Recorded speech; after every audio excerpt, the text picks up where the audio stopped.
Drama serial प्यार से बंधे रिश्ते की आने वाली एपिसोड बहुत ज्यादा इंटरेस्टिंग होने वाली है। जैसा कि हमने इस ड्रामे की लास्ट एपिसोड जो थी उसमें देखा कि जो दादी होती है रियांश की, वो रियांश और सांची को साथ बुलाती है और उनको सरगी का जोड़ा देती है और कहती है कि रियांश के लिए तुमने सांची व्रत रखना है और लाजमी रखना है, किसी भी कीमत पर तुम ये मिस नहीं कर सकती। सांची तो दादी को कहती है बिल्कुल ठीक है, लेकिन जो काव्या होती है और जो रियांश की माँ होती है, दोनों ये फैसला करते हैं कि जो मर्जी हो जाए हम सांची को व्रत नहीं रखने देंगे।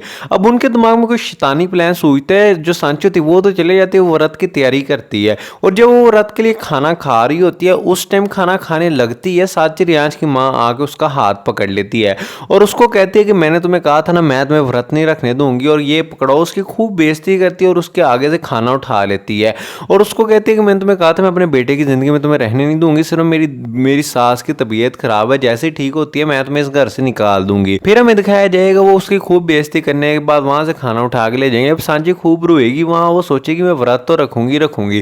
फिर हमें दिखाया जाएगा टेबल पे पानी पड़ा होता है और सांची वो पी के व्रत रख लेती है। अब आने वाली एपिसोड में मुझे लगता है हमें दिखाया जाएगा सांची जिन्होंने व्रत नहीं रखा होगा उनको खाना बना के दे रही होगी। सब कहेंगे कि सांची तुम भी खाना खा लो। सांची कहेगी मेरा व्रत है। कावी और उसकी माँ हैरान हो जाएंगे, हमने तो इसके आगे से खाना उठा लिया था फिर भी इसने व्रत रखा है।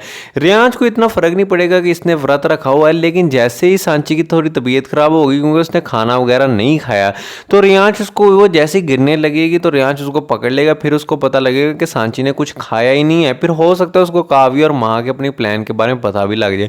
फिर हमें मुझे लगता है दिखाया जाएगा ये दोनों एक दूसरे का, फिर मुझे लगता है रियांश जो होगा वो सांची का व्रत खिलवाएगा। बाकी ड्रामा काफी इंटरेस्टिंग हो गया। आप इसके आने वाली एपिसोड के लिए कितना एक्साइटेड है कमेंट करके लाजमी बताएं।